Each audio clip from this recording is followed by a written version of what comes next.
Africa মহাদেশ, যার বুকে চাপা পড়ে আছে শত শত বছরের ঔপনিবেশিকতার ক্ষত। শোষণের শিকার এই মহাদেশ।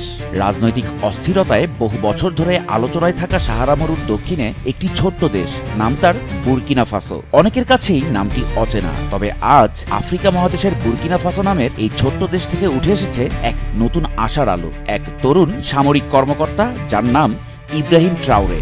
এই বলিষ্ঠ কণ্ঠের অধিকারীর কণ্ঠস্বর কাঁপিয়ে তুলেছে পুরো বিশ্বকে। পশ্চিমা সাম্রাজ্যবাদের চোখে তিনি ঝুঁকিপূর্ণ বিদ্রোহী, কিন্তু আফ্রিকার জনগণের কাছে তিনি আশার আলো। তিনি কেবল একজন রাষ্ট্রপ্রধান নন, তিনি আফ্রিকার লাখো মুক্তিকামী মানুষের হৃদয়ের গভীর স্পন্দন।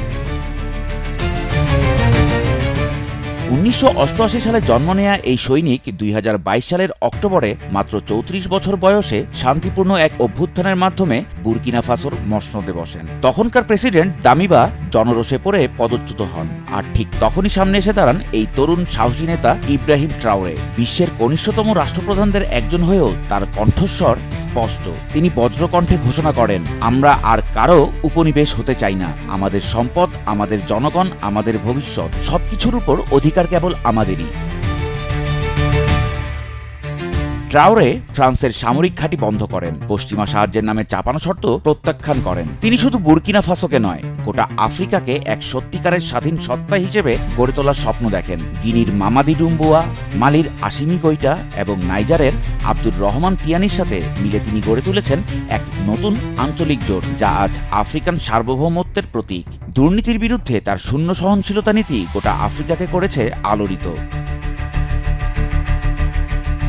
ইব্রাহিম ট্রাওরের এই দৃঢ় অবস্থান পশ্চিমা বিশ্বের জন্য তৈরি করেছে এক চরম অস্বস্তি। তবে তার পথও মসৃণ নয়। তার বিরুদ্ধে রয়েছে মানবাধিকার সংস্থার অভিযোগ। এছাড়াও গণতন্ত্র ও সংবাদ মাধ্যমের স্বাধীনতা নিয়েও প্রশ্ন রয়েছে তার বিরুদ্ধে। কিন্তু বুরকিনা ফাসোর সাধারণ মানুষ বলছেন, তাদের এখন প্রয়োজন নিরাপত্তা আর মর্যাদা, কোনো ভোটের নাটকের প্রয়োজন নেই।